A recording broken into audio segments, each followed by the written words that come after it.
సర్వ సృష్టికర్త అయిన దైవానికే సమస్త స్తోత్రం తెలియజేసుకుంటూ, సోదర మహేషులరా, ఆధ్యాత్మిక ప్రియులరా, నేను ఈరోజు మీ ముందు ఋతుకాలానికి సంబంధించి కొన్ని విషయాలు మీ ముందుంచే ప్రయత్నం చేస్తాను. మరి సోదర మహేషులరా, సందర్భం ఏమిటి అంటే 1450 సంవత్సరాలకు పూర్వము విశ్వకారుణ్యమూర్తి జగత్ ప్రవక్త ముహమ్మద్ సల్లల్లాహు అలైహి వసల్లం గారి కాలంలో ప్రవక్త గారి యొక్క సహచరులు వచ్చి, ఓ ప్రవక్త, ఋతు సమయం గురించి మాకు చెప్పండి అని అడిగినప్పుడు కారుణ్య ప్రభు అయిన దైవము తెలియజేయడం జరిగింది. ఆ ఋతు సమయము, బహిష్టు సమయం ఏదైతే ఉందో అది అశుద్ధ సమయము కాబట్టి స్త్రీకి శారీరకంగా మానసికంగా కొంచెం కష్టం కలుగుతుంది. కాబట్టి అటువంటి స్థితిలో మీరు స్త్రీల వద్దకు వెళ్ళకూడదు, దాంపత్య కోరికలు చేసుకోకూడదు.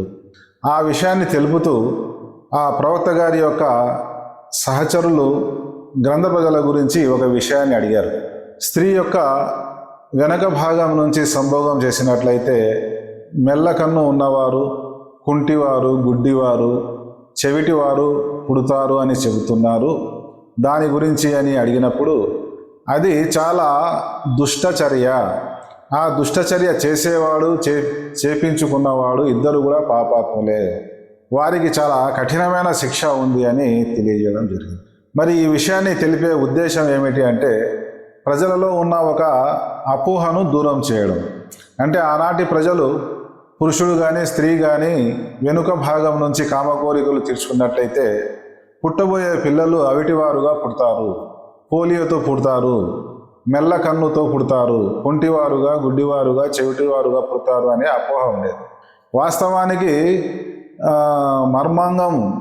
వెనుక మర్మాంగం ఏదైతే ఉందో దాని ద్వారా సంభోగం చేసినప్పుడు సంతానం కలిగేదానికి అవకాశం. అందుకోసమే కారుణ్య ప్రభు అయిన దైవము సూర్య బకరా 223వ వాక్యంలో మీ స్త్రీలు మీకు పంట పొలాలు అని తెలియజేయడం జరిగింది. మరి పవిత్ర ఖురాన్లోని ఈ వాక్యం చదివినప్పుడు చాలామంది నాస్తికులు, గ్రంథ ప్రజలు, బహుదైవ ఆరాధకులు హేళన చేయడం జరిగింది, ఎగతాళి చేయడం జరిగింది. చూడండి అయ్యా, ఇస్లాంలో స్త్రీలకు హక్కులే లేవు, పురుషుల కొరకు పంట పొలాలు అంట స్త్రీలు. కానీ ఈ మూర్ఖులకు దైవం చెప్పిన ఉపమానం ఏదైతే ఉందో, విషయం ఏదైతే ఉందో అర్థం కాని కారణంగా ఇస్లామీయ బోధనలను హేళన చేయడం జరుగుతుంది. మరి బుద్ధిమంతుడైన ఒక రైతు ఇంకా వర్షం రాకముందే ఎండాకాలంలోనే భూమిని దున్ని పెడతాడు. ఎందుకు? వర్షం పడినప్పుడు దొర్లిపోకుండా భూమిలో ఇంకినప్పుడు, భూమి పదునైనప్పుడు దాంట్లో విత్తనం వేసేదానికి అవకాశం. మరి రైతు విత్తనం వేసి విడిచిపెడతాడా? విత్తనం వేసిన తర్వాత చెట్టు మొలకెత్తుతుంది. మరి ఆ పొలంలో ఆ పిచ్చి మొక్కలు, కలుపు మొక్కలు లేచినప్పుడు దానిని శుభ్రం చేయవలసి ఉంటుంది. మరి ఆ పొలానికి నీరు పెట్టవలసి ఉంటుంది, సత్తువ పెట్టవలసి ఉంటుంది, చీడపురుగు పట్టినప్పుడు మందు కొట్టవలసి ఉంటుంది, సమయం వచ్చినప్పుడు పంట కోయవలసి ఉంటుంది. అంటే ఈ భార్యాభర్తల సంబంధం ఏదైతే ఉందో శృంగారము, కామ కోరికలు కాదు. ఏ విధంగానైతే ఒక రైతు పొలము దున్ని శ్రమ చేస్తాడో, కష్టపడతాడో దాని ధ్యేయము పంట కోయడమే ఉంటుంది.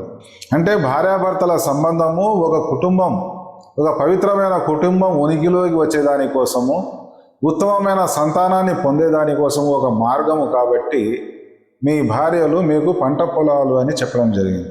అంటే కుక్కల మాదిరి, అడ్డగాడిదల మాదిరి ఎక్కడంటే అక్కడ పోయి వ్యభిచారం చేయకూడదు.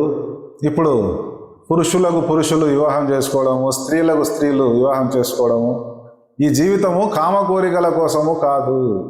అందుకోసమే 4000 సంవత్సరాలకు పూర్వమే లూత్ అలైహిస్సలాం గారి యొక్క జాతి స్వయం సంపర్కం చేసుకున్న కారణంగా దైవ ఆగ్రహానికి, దైవ శిక్షకు గురి అయి ఆ జాతి సంపూర్ణంగా నాశనం కావడం జరిగింది.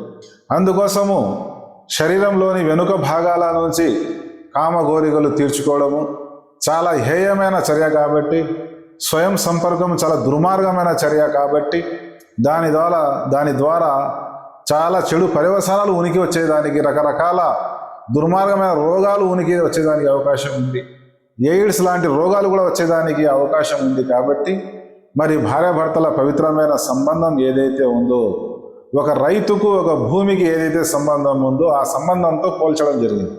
ఎందుకు? భూమి ఆ పొలం నాది అనుకున్నప్పుడు ఆ పొలానికి కంచె వేస్తాడు. ఆ పండ్లను ఆ ఫలాలను రక్షిస్తాడు. ఒక స్థాయికి వచ్చిన తర్వాత ఆ పంటను కోస్తాడు. కానీ అదే వ్యభిచారం చేసేవాడు, చెడు మార్గంలో కోరికలు తీర్చుకునేవాడు ఆ బాధ్యతలు నెరవేరుస్తాడా?